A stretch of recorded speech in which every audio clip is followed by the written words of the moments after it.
cool. So it is 10:30, so I do want to get started. I will say initially, just to let everybody know, this panel is it's supposed to be more personalized and more for the consumer. If you're more interested in developer information in terms of creating your own systems and web development, I can give you some pointers. I figured since it is a bit late and this would be a fun panel, I tried to make it somewhat a bit more interactive. So you'll find very quickly, I like memes. So I'll be dropping memes in almost every panel that I can because it's something that's funny, and it's like gachas can cause a lot of issues, both good and bad. So sometimes you just gotta sit back and laugh. So before I start, just to raise your hands for people who have played a gacha game. Now here's the fun part. Put your hand down if it's only Genshin. Like, keep your hand up if you played a gacha game other than Genshin. Bless you. Don't do it. So, okay, good. That's really good to know because I know the reason why. So I'll tell a bit about myself. So my history and debts. So my name is T. I just prefer to go by T. I have a dual degree in economics and marketing with a focus on consumer analytics. So this is stuff that I like to do for fun, like a crazy person. So when I'm not in school, because I'm currently in grad school for business analytics, I am throwing my money into my phone. So this is a list of the games that I've actually spent money on. You can see that there's quite a lot. I have been playing gacha games since 2017, so that's 5 years of throwing my money into JPEGs. Jazz hands. So, no.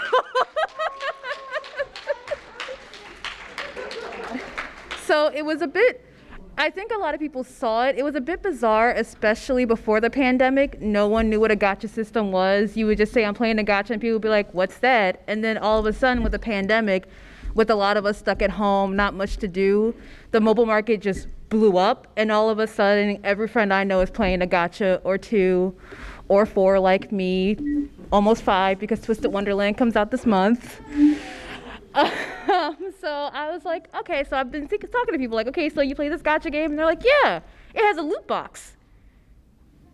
No, that's not a gacha game. So this panel, like I said, is going to be talking about the differences between gachas, the difference between mobile gaming, and how it affects you as a consumer. So like I said before, I always like to give references ahead of time because I know for a lot of people, there's this crazy fun thing called paywalls when you want to get additional information. So for people who want free sourcing or cheap sourcing, I would recommend these 3. The book, Freemium Mobile Gaming, is definitely more from a web developer's perspective. It breaks down the type of users that you can find as well as just generalized statistics all around. The article, The Rise of Free-to-Play, is a 242-page free research study. I recommend it to anyone who wants to know anything additional about mobile gaming. And then Alexandra McMillan, for the nerds out there, the actual nerds who like numbers, statistics, SQL, churn models, stuff like that. He's my favorite person to look at because as you can see right below is game KPIs. So just different references about how I made this panel. I did source my references for people who want to find additional things just so I wasn't throwing statistics out. But I tried my hardest not to make this a super math panel because math at 10:30, I wouldn't even put myself up to it. Unless I have a project due the next day, which can confirm I've done. So yeah, gacha, the man, the myth, the thing that depletes wallets. So I've broken this panel up into 3 sections just so that I can make sure that I touch on everything I can. I'm a person with a very short attention span, so I like to just take questions as you think of them. So just feel free to raise your hand, like I said. I've been playing these games for 5 years and I've been studying them for about 3-4 years. So there's just certain topics that just are very simplistic to me because I'm like, yeah, that's just human nature. And someone's like, wait, what? So yeah, stop me if you have additional questions or you have like something personal you want to touch up on. So I always like asking questions because questions are fun. Out of those, which game is not a gacha? I'm going to give you a hint. The answer is definitely not Genshin Impact. Still would not recommend it. So, yeah. You'd be surprised. A lot of people think that Pokemon Go is the gacha game of the Pokemon series when it's not. And I refuse to also install that game. Yeah, like a lot of people think Pokemon Go and Unite are gachas, and it's like, no, they're very different. So definition time. So what a gacha is. So a gacha basically is generally in a free game. A lot of people, this is a word you're going to hear me say a lot, it's called freemium games. This is the most common model of gaming now. Any games that are free to play that you have to download that requires microtransactions, those are called freemium games. Gachas are generally in freemium games because they bring out the most profit. So like the definition says, the thing that makes a gacha is that there's usually a limited banner for you to acquire or retrieve like an item. And you have to take your chances, spend money usually, to basically play in a like gambling lottery system. So if there's not a lottery and you are guaranteed, like basically if it's a loot box you pay $10, you get the item, there's no issues. A gacha, you pay $10, you might get it, you might not get it, and it just more often than not you don't get it. But as you can tell, the word it's very addicting, unfortunately. And as you can see at the bottom, the word gacha comes from the way when you hear the sound of the machines of gachapon in Japan, they make that noise. So, like I was saying, battle passes, loot boxes, not gacha. So one of the things I do want to touch up on are the 5 types of gacha mechanics. More often than not, I think that most gacha, I did put this on the panel, but also most gacha games just follow a very similar line of mythology because, especially in American games, I can't speak personally for Japanese games as much because A, there's a language barrier, B, I'm not as engaged in downloading Japanese games. So I've seen more Japanese games have a wide variety of mechanics, while games that become much more global generally stick to that one streamline. And so I've also included a bunch of images from my personal playing because, like I said, nothing better than communal suffering. But the first one is called Kampu Gacha. Plot twist, of all the gachas, this is the only one that's fully illegal. There's more than 5. I only put the big 5 top ones, but yeah.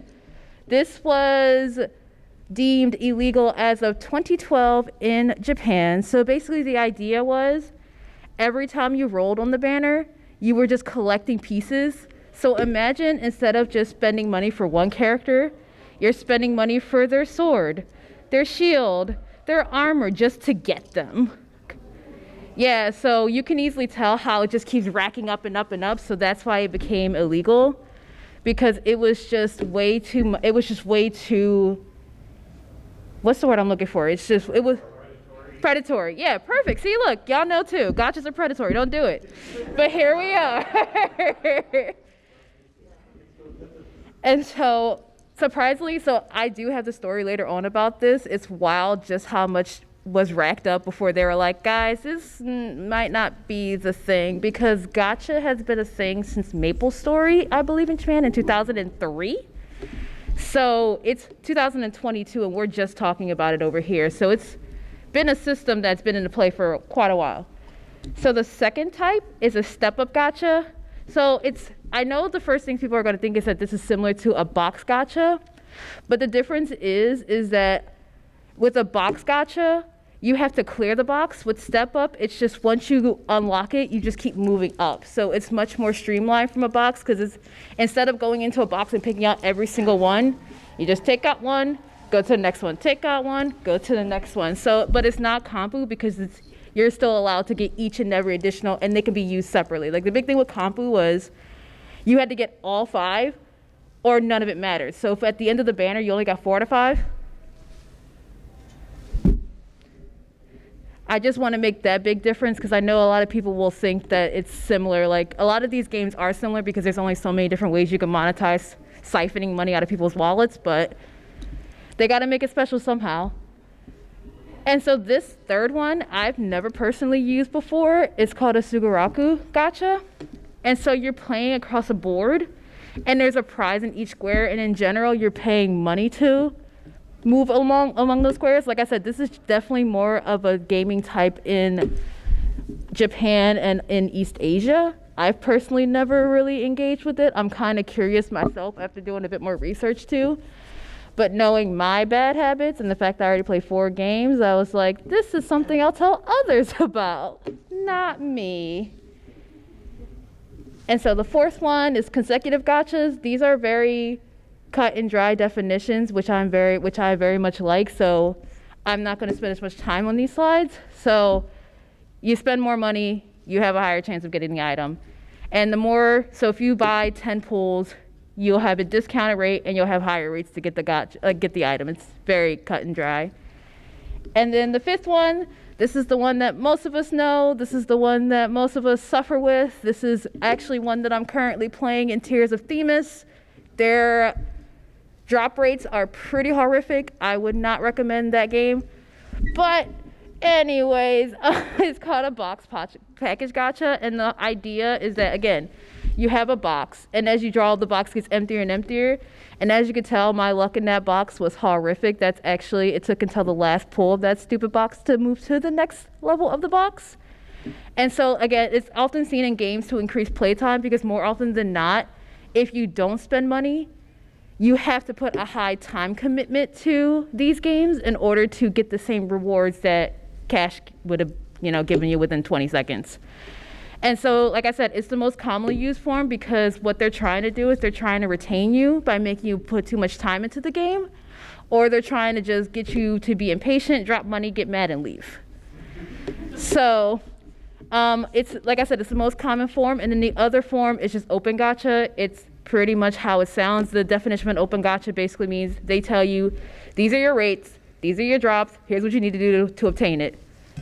They can be set up in different ways, but more often than not, almost every game I play now is just an open gacha. Project Sekai has open gacha, Genshin's open gacha. Like, it's just, they tell you, here's what's gonna happen. You're like, okay, but what if it doesn't?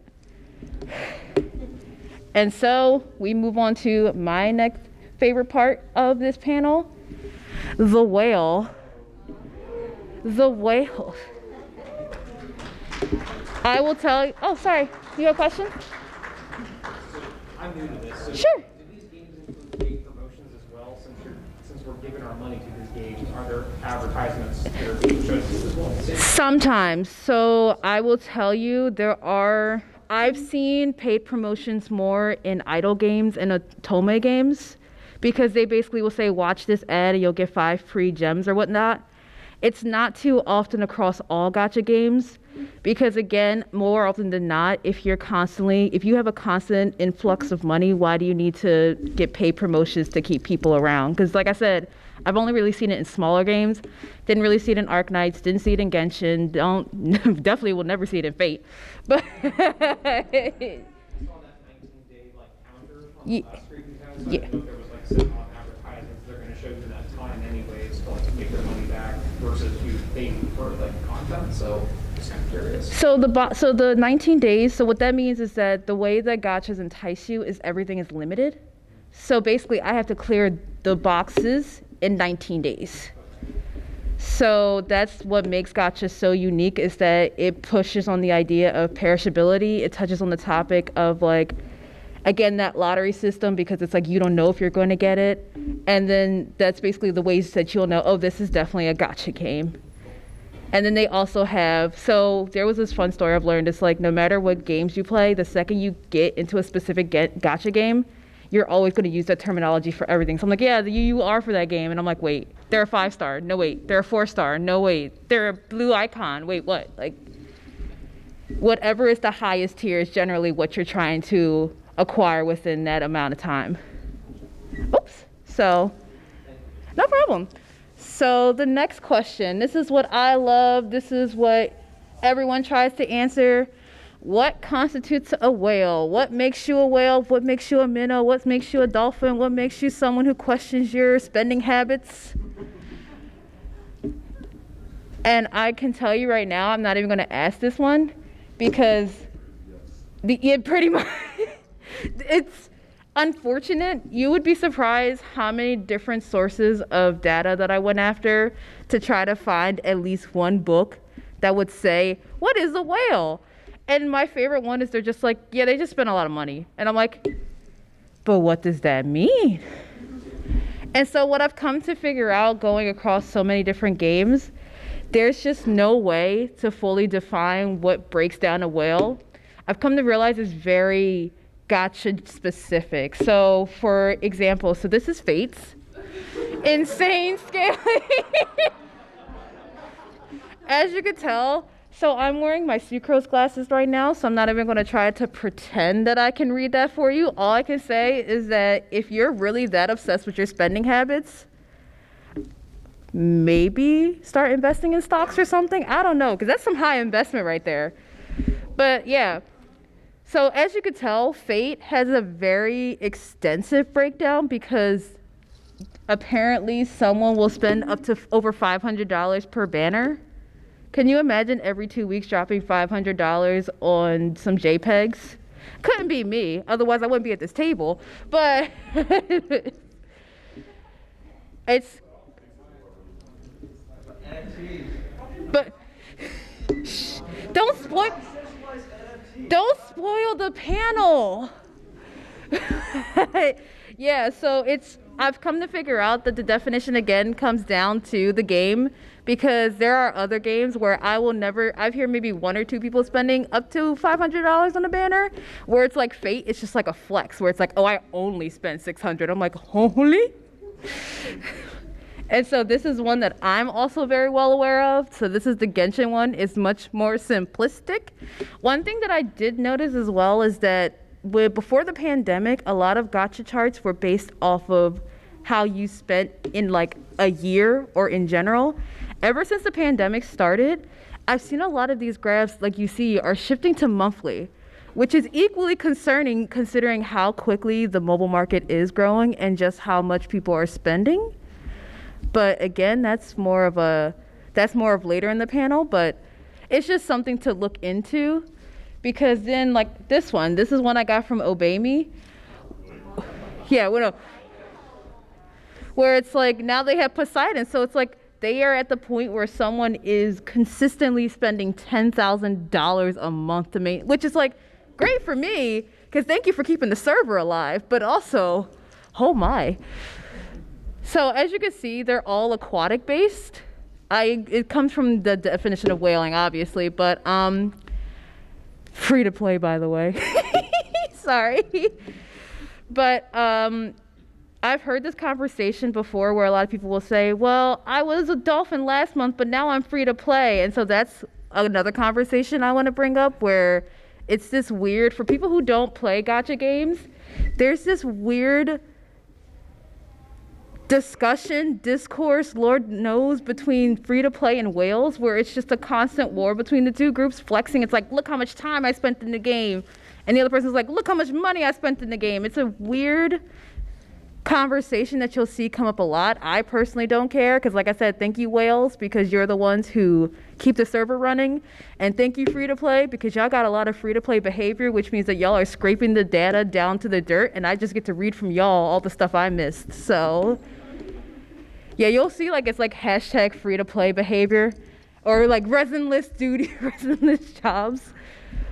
But yeah, I did want to bring up this as well, because like I said, for me, I'm very neutral, but there does need to be a discussion if whaling is okay. Because like I said before, with the reason why the Kompu games, gacha games, were made illegal was because of this case. So a middle school boy was charged more than 400,000 yen in 1 month, while a primary school student racked up over $1,000 over 3 days playing gacha games. And it was based on those Kompu games in Japan, and so that's what caused them to be illegalized, just Kompu gaming, not gachas in general. Though they are getting more restrictive on it, because like I said, it's kind of, we've all said, predatory how gacha can get, I think. It's like you would say, it's been a conversation everyone keeps bringing up about the difference between NFTs and gacha, because I have been a victim of a server breaking down. So the most I've spent on a card was an A3. I spent over $300. and I only got one copy. So technically, I could argue it was an NFT because I lost it once the server died. But it's an ongoing joke. But I do hear, so the new conversation is about whether or not whaling is okay, because that's another discussion you have to have with yourself. If the server shuts down tomorrow, are you okay with how much money you spent on the game? And for me, I think I'm okay with it because that was the game that did get me through the pandemic, as if we're through the pandemic, wow. That got me through the first few years of the pandemic. So for me, it was like a monthly installment plan. Like, thank you for helping me keep my sanity. Here's $300 for a shiny JPEG. And so that also brings up the next question that I've always had. Is there a limit to whaling? And so I'm sure we've all heard about the Fates whale who spends $70,000 in the game. Yeah, 70,000. Could you imagine? That's like a house, that's a car. You could make your own game. I don't get it. But he said, I think it's fine as long as I'm having fun. And I was going to show the video, but I mean, I think it just kind of speaks for himself, where if you have the income to manage your gaming, it's whatever you do with your money. I'm not your bank statement.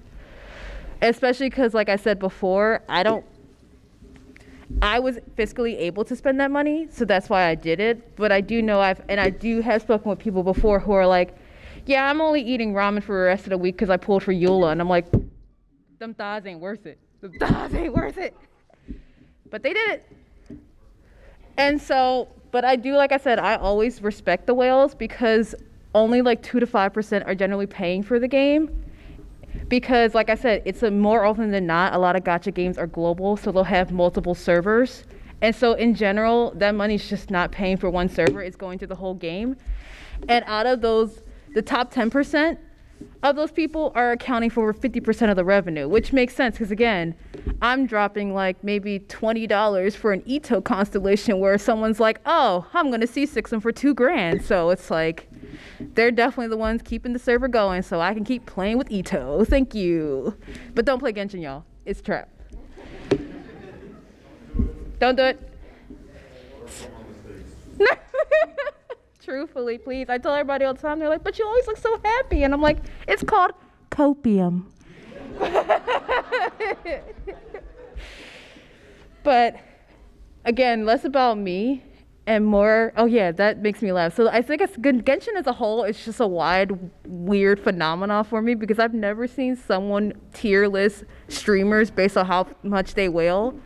But I have so many questions about Genshin as a game, but I just keep playing it.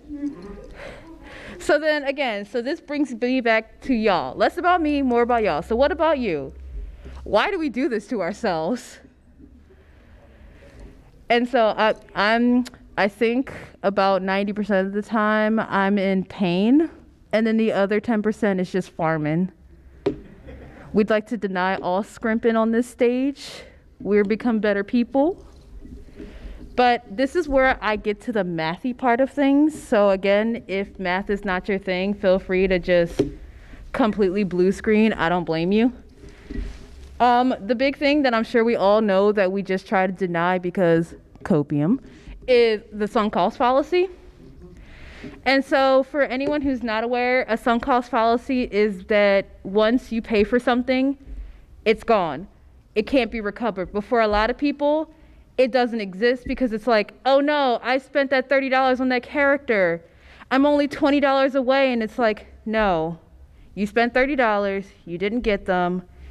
It is what it is.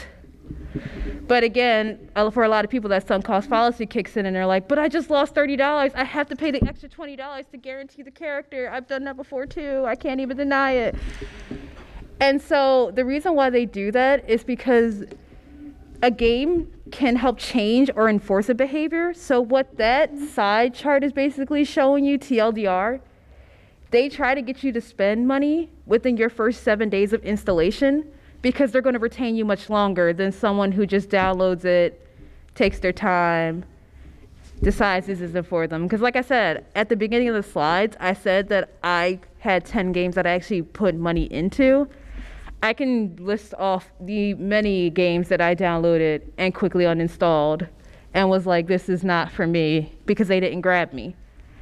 And so like the biggest tactic especially is to incentivize you to spend early, especially with limited banners. Like that's also why you'll see a lot of gacha games. They'll say your first 10 pull has a rate up of an extra 50, you know? So when you get the, oh my God, I got the character, trapped. And then the next thing that suckers all of us in, me as well, is the, ooh, shiny.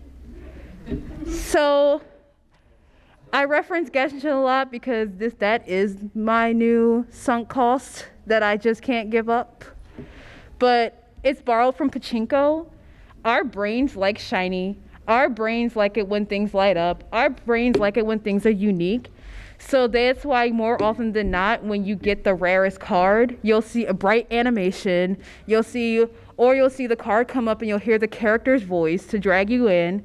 The whole idea is so that you get that yay factor so that you're constantly chasing it. So animations are generally for heavy spinners, like, again, gacha. So spinners, pullers, the terminology changes basically the whales. I just don't want to keep insulting whales because y'all keep my games alive. And then I'm sure we all know about this one. So this was from a Reddit post. Someone just like me was like, hey, I got a degree in economics and I'm a nerd and like games. Let me study other people who are like me. So you can actually go on Reddit and find this very quickly. He did a full analysis on this, did all the SQL data, cleaned it up. It was really interesting. This one was just the funniest to me because, like I said, it's very much a we all should know why. But if not, have this fried zoom in. It's the waifus and husbandos. That's why we say.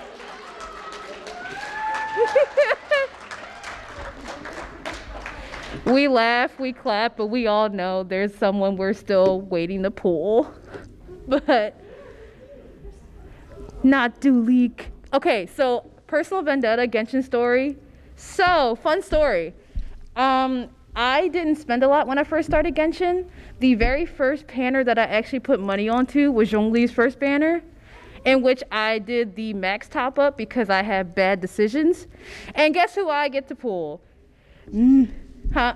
No, I want Chi-Chi. I have not pulled Chi-Chi from limited banner. She is not my pity breaker. It's Mona. But either way, Diluc. But insult to injury, round 2. So in gacha games, to try to incentivize newer players to stay, they'll do reruns, which is basically they'll rerun a limited character to try to pull all the new players in to get a character that everyone loves, which, like I said, was Zhongli for Genshin. They brought him back. I got so excited. I said, this is my time to shine. I'm going to get Mr. Rex Lapis. Diluc. I was like, how'd he come home twice? But yes, the waifus and husbandos, especially the ones that deny you. This is where we got to a little bit of statistics. I will say, it's set for statistically wise, I read a whole article about it too, about the relationship between video game addiction and loneliness, which obviously positive correlation, whoa. So they also found that men in general will spend longer periods of times with higher frequencies of video games. And then to add more into that, this is very outdated in my personal opinion, because they said 28% of game fans have a wife or a husband though. And I'm like, 28%?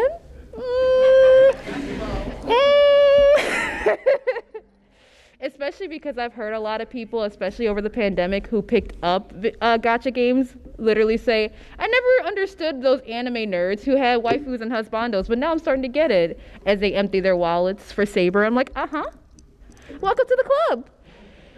And then as you can tell, moe is one of the main attractions for the otaku subculture to play a mobbage, which is why you'll see a lot of the characters down there have plot equal to the size of their heads. If you need to Google what plot is, I don't know if you've played a gacha before, but they play on that a lot, and it's been a lot of It's an interesting topic that I don't think should be brought up in this panel because it's a difficult one to touch up on, the fact that because Moe sells, it's now another predatory tactic where it's like cute faces.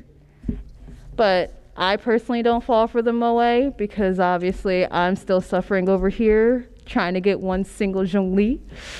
But less about me yet again. If you still want to play and if you have any pointers. So I will never tell people not to play gacha games, because if you can control how you play the game, or I'm going to keep talking about it in the next slide. I'm going to talk about it. If you set boundaries and keep to them, gacha games are pretty fun. And just from a web developer perspective, it's been statistically proven the longer you play, the more likely you're going to end up spending money, because there's this discussion of if you can be a time whale. Craziest thing I've heard of recently, where it's like you don't spend money but you dedicate crazy amounts of hours to the game, resinless behavior. But so the question is always, if you can spend, how to do it responsibly. And so one of the big things I always say is set boundaries and keep to them. When I was bamboozled twice on Zhongli's banner by Diluc, I accepted maybe it's okay I only have C0 because I had to spend for C0, and do I want to keep spending for another constellation? And so I've kept to it. So even though Zhongli is coming back in like 2 weeks, I can't do Diluc 3.0. I just can't. So I set that boundary and I'm keeping to it. And so it's difficult to say, and I will say from personal experience, it's definitely hard, especially when it's your first gacha, to keep to it. But it's just like riding a bike. It's telling yourself, and even if you have to reward yourself, it's like, okay, cool, I didn't pull for that character, I'm gonna go get boba. Or cool, I didn't pull for that character, I'm gonna go, I don't know, do healthy things like go for a jog, I don't know. Huh? So, welcome to Gacha Anonymous. We'll be talking. Yeah, no, I am infamous. I am very infamous for gaming as I'm walking. Like, all of my friends this weekend are just like, hey, where's T? And I'm in the corner making sure I'm like doing all my dailies. So.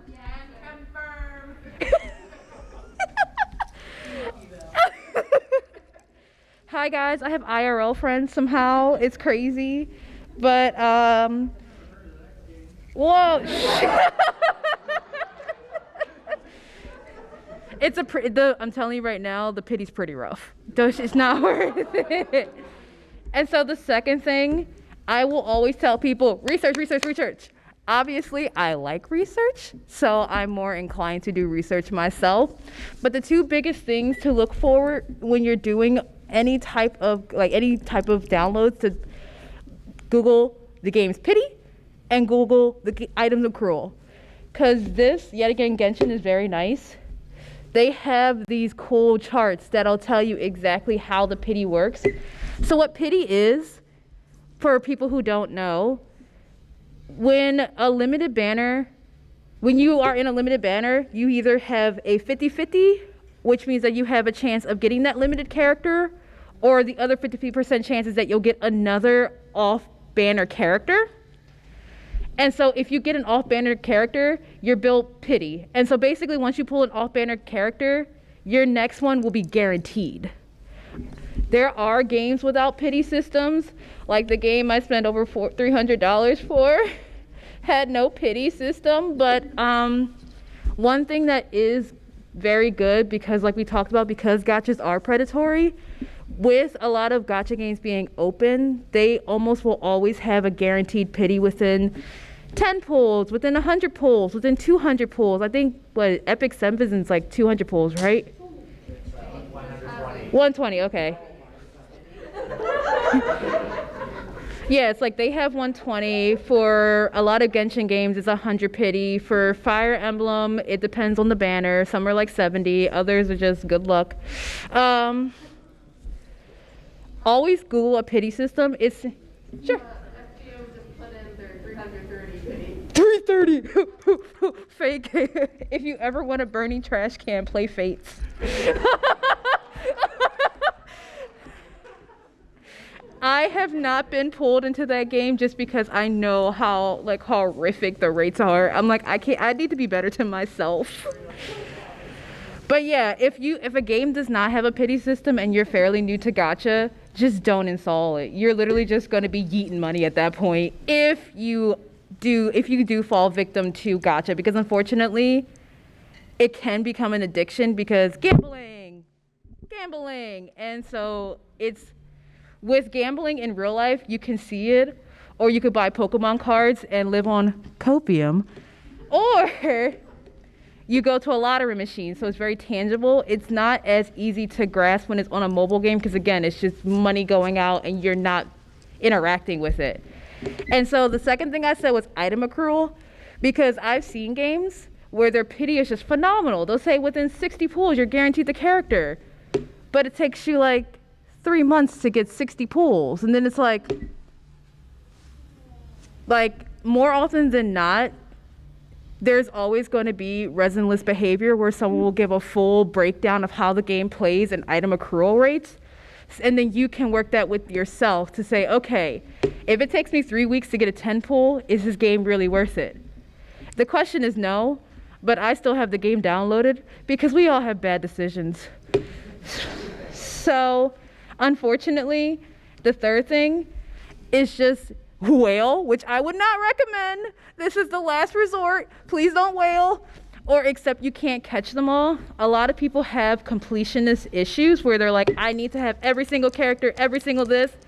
If you are playing a gacha game, you either have to accept that is a year's progression like method, or you just have to accept you just can't catch them all. Sure. Speaking, this is a topic that hits kind of close to home for me because for some ungodly reason that to this day I'm still trying to figure out, I wanted to build a collection of characters in Genshin. Welcome to the club.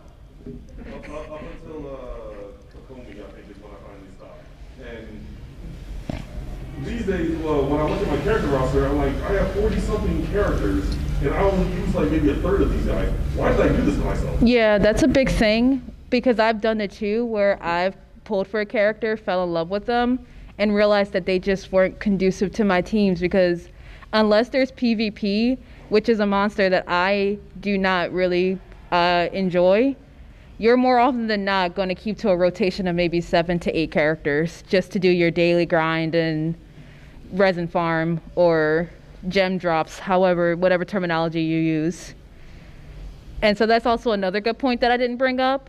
It's just to like research your inventory to see if you actually need them, because that's one of the big reasons I'm skipping on Shenhe and Zhao, because I'm like, I don't need them right now. I'm running a full Geo team because I see 3D toe, because we make the bad decisions. But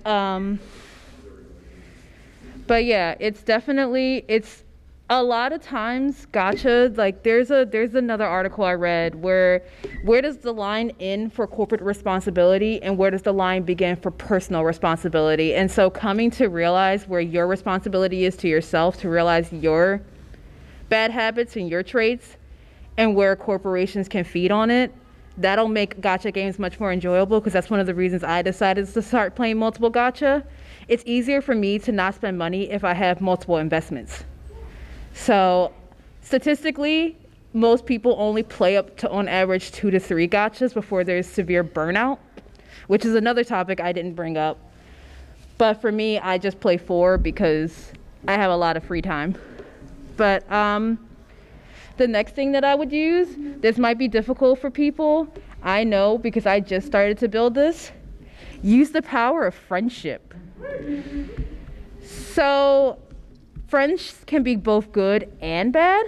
So you can have a bad group of friends where you will all be enabled to spend copious amounts of money, which is what happened to me. So that card I keep talking about, the $300 card, only made it worse because I decided to pull my favorite character on my birthday.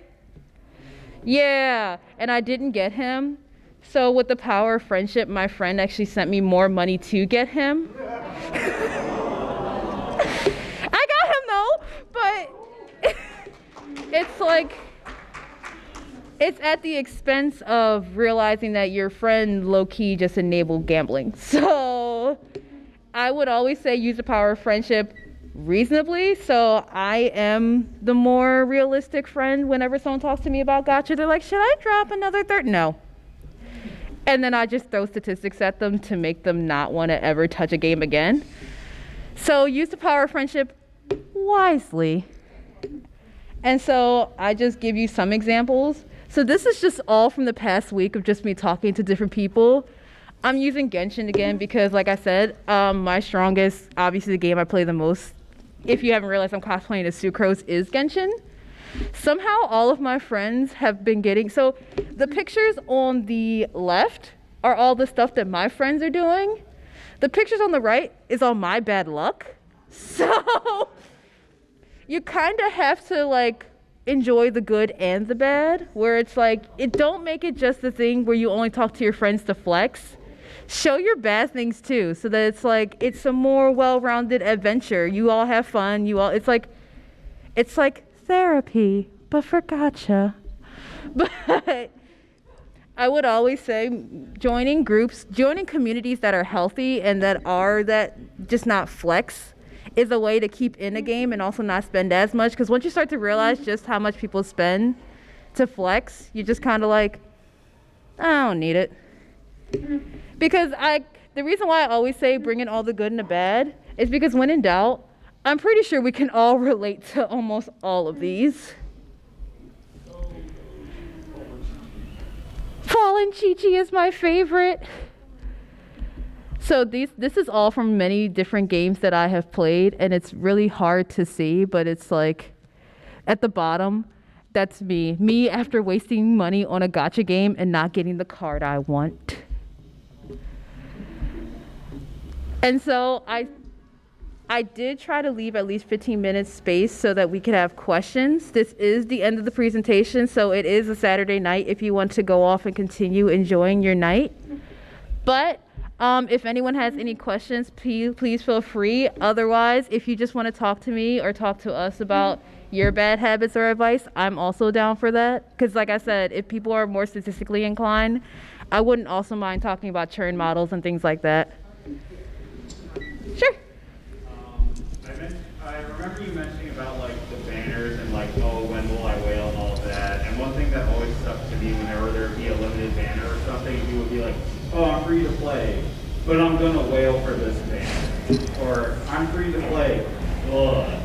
Yeah, so that's a discussion I do want to bring up. So there's this weird flex that people have about income where it's like we all don't have the money viable to become mecha whales and spend $70,000 on a pitiless game.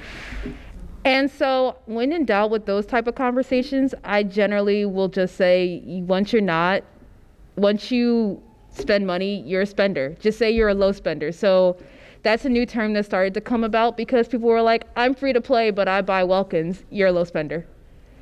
So there is this weird dichotomy where it's like both sides are just fighting against each other to prove which one is better. But it's like at the end of the day, it's talked about as well. Most games retain you in their gacha game because they figure out your habits and they keep you there to retain it. So one of the habits are people who need to flex all the time. And then there's other people who just prefer to explore the world, like just go on with your day and let them go on through a Reddit post. Any more questions? Yeah. So as established earlier, I play Epic 7. I think it's a very fair game if we want to be an FTP player. And there's not, in my opinion, like a massive incentive to spend money on the game itself. However, I do feel like, because I've been playing the game for 2 years, I do feel like they are entitled to some funds because, like you said, someone's got to keep the servers running and stuff. Do you have any like statistics on anything like that, or like people that fit into that category or anything like that? About people who spent money 2+ years in, or about the statistics of when someone will start spending money the longer they stay in a game? The second one. I didn't pull that chart up specifically. If you earlier I spoke about Alexander McMillan. He actually did a full graph breakdown of that. I can't say the exact year. I might be lying. I do remember it was around like year 3 or 4 that people will generally start spending regardless. But again, you can't always fit human nature to a graph. And another thing with churn model is that people come and go. So where someone of 2 years might fall off who was always a mecha whale, someone new will join. So that's another topic to bring up. Bowser? Yes. It's something that I've noticed, but I just want to know, since you've actually done research on the subject, like what your thoughts are. To me, it seems like otome gacha games are more predatory than some other gachas. I don't think that they're more predatory. I think that they just, because I play 2 otome games, I think it's just more, it kicks more into that husbando feature, because like Mr. Love's Queen Choice does this, as well as Tears of Themis. You're only pulling for the character you want. And so you have more of that emotional connection to them, because more often than not, there's a lot of Yume shipping going on there, which is like the idea of you're pairing yourself with that character. I don't think that it's more predatory. I do think that the rates in those games generally suck more. So it might just be an issue of rate drops as opposed to being more predatory. Because I think, just for me personally, I pull less on otome games because it's usually 1 out of the 4 guys that I actually care anything about. But then I have more of an emotional pull to it because I'm like, I waited so long just for you and you won't come home. Because I could say right now, I feel like idle games are more predatorial than, I personally speaking, I think idle games are the most predatorial out of all gacha-based games, like thematically. But then I also don't play a lot of pay-to-play games. I mean, I don't play a lot of PvP games. Like Epic has PvP.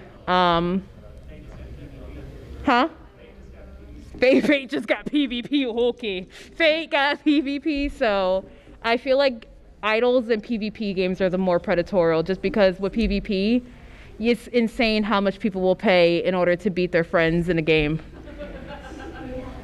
Which, speaking of, just in case, if anyone is thinking about playing a gacha but not wanting to spend a lot of money, I always recommend Cookie Run. Cookie Run drops are just literally you breathe, they give you a free 10 pull. There's not many games that give you that. They're like, oh, maintenance took more than 20 seconds. Here's an extra 3,000 gems. Cool, do another 10 pull. But, Zhongli?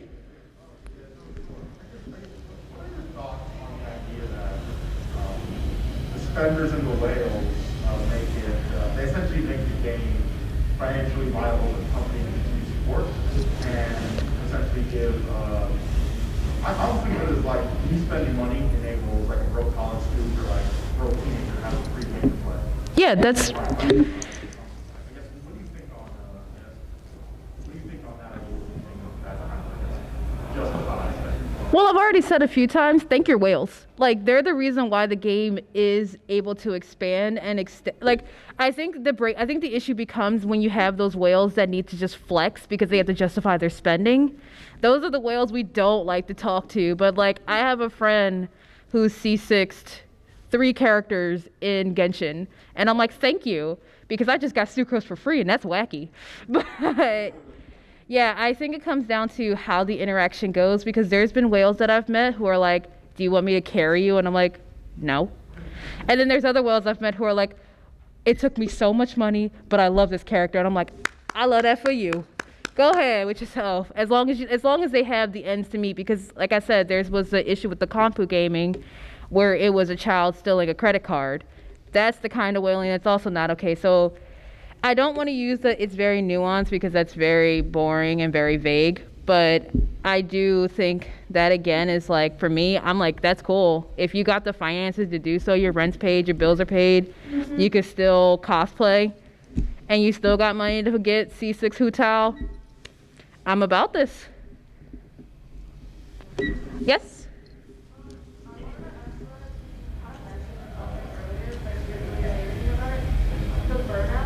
Yes.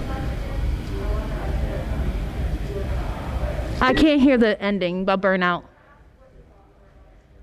Oh, okay. So this has been a conversation for a lot of people where it's like, what happens when I burn out? At the end of the day, a game's a game, and I didn't touch on this either, but there is this fear of missing out. So it's like a lot of people will go through extreme FOMO because they'll say, I have to play the storyline or I won't get it back. We are in the year 2022. Everything is recorded. So for a lot of people, whenever they tell me they're burnt out, I'm like, it's okay if you don't log in for a few days. If you miss the story, it's going to be up on YouTube if you're fortunate, or it's going to be broken down in some Reddit thread or on a wiki. For a lot of people that do go through burnout, I always will say, like, this is my bad habit. The way I get out of burnout is that I play multiple gacha games so that I'm not making because most gacha games have limited gameplay because they're trying to crack down on a lot of young, especially in East Asia, they're trying to crack down on long gameplay. So gacha games are not meant to be played for more than maybe 2 to 3 hours a day. And I've heard people say that they put 8 hours into Genshin, and I'm like, how? And so if you're burnt out, take a step back. It's hard. Like, I'm not going to say, oh, yeah, you're going to wake up tomorrow and you're just going to be like, forget it. Take a step back, because more often than not, I've heard a lot of people say once they took that step back, took like a week off and came back, it was refreshing. It was like a spark of something new. Like, I've had a friend who fell off and only came back because EA was announced. And now they're like 800% into the game again. If that helps. Okay, yeah. How big is this market compared to gambling, and why is it not regulated like gambling in our country? Oh, that's actually a really good question, because I generally look at it compared to console gaming, because I generally look at why people shift from console gaming. Oh, sorry. I always put myself at the end. That's a good question that I personally can't answer, because unfortunately we like to think that we're a big market, and we are. But at the end of the day, East Asia has the biggest market in mobile gaming. So that is an interesting topic to bring up, but unfortunately a lot of monetaries is behind paywalls. But that's actually a good topic, because I know Genshin made like 1 billion or 2 billion off of Apple Store, and I could compare that to Thank you. You know, I needed something for my senior dissertation, so you know what? That's actually something really interesting. I'm sorry I don't have an answer, but that's pretty, because it's like gambling in terms of like our type of gambling is not as big in East Asia, because they have their different types of gambling. So, whoo, okay. I can research myself. Thank you. Yeah, no problem. Yes. I'm not sure if every fandom, every gacha-related fandom is like this, but something I've noticed with Genshin in particular is that there is a not insignificant group of people who are actually very averse to the suggestion of having direct pay options. Oh, you're talking. Like being able to bypass the gacha aspect of the banners and say, hey, you drop, let's say, $50 and you can just have Shangli, you can have the New, you can have Shana, you can have Xiao, et cetera.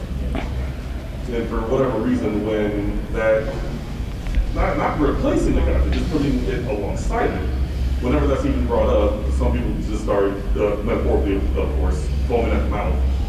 And I'm curious as to, one, if you notice that yourself, and two, one, if you notice it yourself, two, if other fandoms have similar behavior, and three, why you might think that is. I will say that happens more often with people who want to just directly pay the card with games. So remember, that actually touches directly on pity. So the reason why pity systems are built in is because they say in 100 pulls you're guaranteed to have that character. People will equate that, okay, then that character costs X amount of money. So that does come up much more in pitiless games, because like a lot of idle games that I play do not have pity, or their pity is just so far in the woodworks, you're not going to hit it.